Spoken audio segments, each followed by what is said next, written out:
भूतिया किला। एक प्रेम और भय की कहानी। किले में प्रवेश। विवान एक निर्भीक यात्री था। उसे अजीब जगहों पर जाना और अनकही कहानियों का पता लगाना बेहद पसंद था। हिमालय के एक गांव में उसने एक प्राचीन किले की कहानी सुनी। गांव वाले उस किले को शापित और भूतिया कहते थे। उनके अनुसार जिसने भी उस किले में कदम रखा वह कभी लौटकर नहीं आया। लेकिन ऐसी कहानियां ही विवान को आकर्षित करती थी। डर को नजरअंदाज करते हुए वह किले की ओर बढ़ा। जैसे ही वह किले में पहुंचा, उसे लगा कि यह जगह सिर्फ खंडहर नहीं थी, यह जीवित थी। जंग लगे दरवाजे की चरमराहट, ठंडी हवा की सरसराहट और दीवारों पर पड़ी पुरानी दरारों के पीछे जैसे कुछ छुपा हो। किले के अंदर एक गहरी खामोशी थी और उसी खामोशी में उसने उसे देखा। एक लड़की, उसका नाम अस्त्री था। उसकी आंखें गहरी और उदास थीं, लेकिन उनमें ऐसा आकर्षण था कि विवान अपनी जगह से हिल भी नहीं पाया। तुम कौन हो? विवान ने पूछा। मैं यहाँ रहती हूँ, अस्त्री ने धीरे से कहा। उसकी आवाज में एक अजीब सा दर्द था। गांव वाले कहते हैं कि यह किला श्रापित है, क्या यह सच है? अस्त्री ने हल्की मुस्कान दी, लेकिन उसकी आंखों में डर चमक उठा। यह किला मेरा घर था, लेकिन अब यह मेरी कैद है।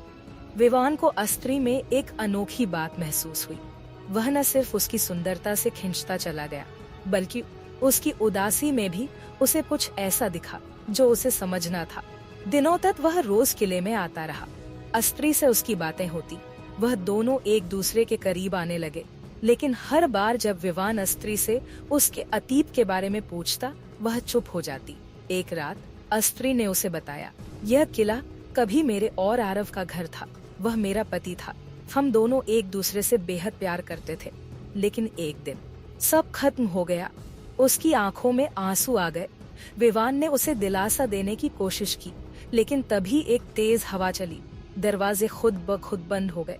अस्त्री घबरा गई। यह किला तुम्हें यहाँ नहीं चाहता। तुम जितना यहाँ रहोगे, यह तुम्हें उतना ही खींचेगा। अस्त्री ने अपने अतीत का भयानक सच बताया।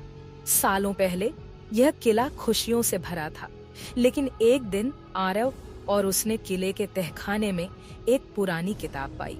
उसमें काले जादू का जिक्र था। यह कहा गया था कि इस किले को एक अभिशाप ने जकड़ लिया है और जिसने भी उस किताब को पढ़ा, उसे इस किले की आत्माएं कभी मुक्त नहीं होने देंगी।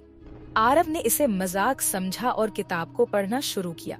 लेकिन जैसे ही उसने अंतिम पंक्तियां पढ़ी, किले में अजीब घटनाएं होने लगी। आवाजें गूंजने लगीं, दीवारों पर साए दिखने लगे और एक रात आरव गायब हो गया। उस रात मैंने उसे आखिरी बार देखा, अस्त्री ने कहा।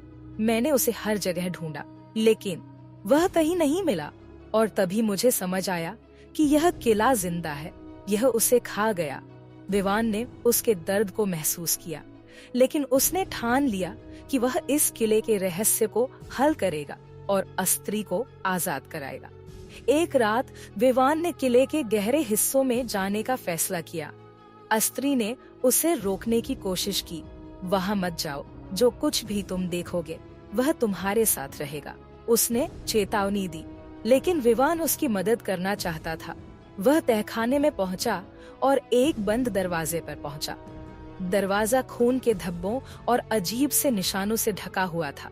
उसने जैसे ही दरवाजा खोला, उसके चारों ओर ठंडी हवा का भयंकर तूफान उठ खड़ा हुआ। अंदर एक पुराना कक्ष था। वहां उसे आरव की आत्मा दिखी। वह दर्द में चिल्ला रही थी, मुझे बचाओ। आरव की आवाज कांप रही थी। तभी अस्त्री वहां पहुंची। उसने विवान से कहा, यह किला आरव की आत्मा को मुक्त नहीं करेगा। अगर उसे छोड़ना है तो किसी को उसकी जगह लेनी होगी। अस्त्री ने विवान की ओर देखा। तुमने मेरे लिए बहुत किया है, लेकिन अब मैं तुम्हें इसमें और फंसने नहीं दूंगी। विवान ने उसे रोका। नहीं, तुमने पहले ही बहुत खोया है। यह लड़ाई तुम्हारी नहीं, हमारी है। मैं तुम्हारे साथ हूँ। अस्त्री के चेहरे पर आंसू आ गए। तुम समझ नहीं रहे।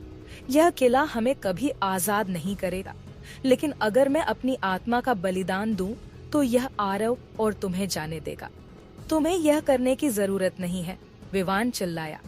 लेकिन अस्त्री ने उसकी बात अनसुनी कर दी। उसने अपनी आत्मा को किले को सौंप दिया।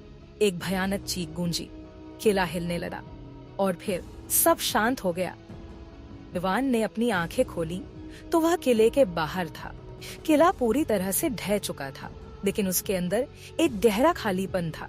वह जानता था कि अस्त्री ने अपने प्यार और विवान को बचाने के लिए अपनी जान दे दी।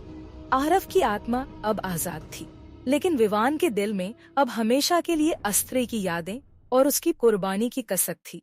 वह वापस गांव लौटा, लेकिन उसके जीवन में वह किला और अस्त्री की छवि हमेशा एक दर्दनाक स्मृति बनकर रह गई।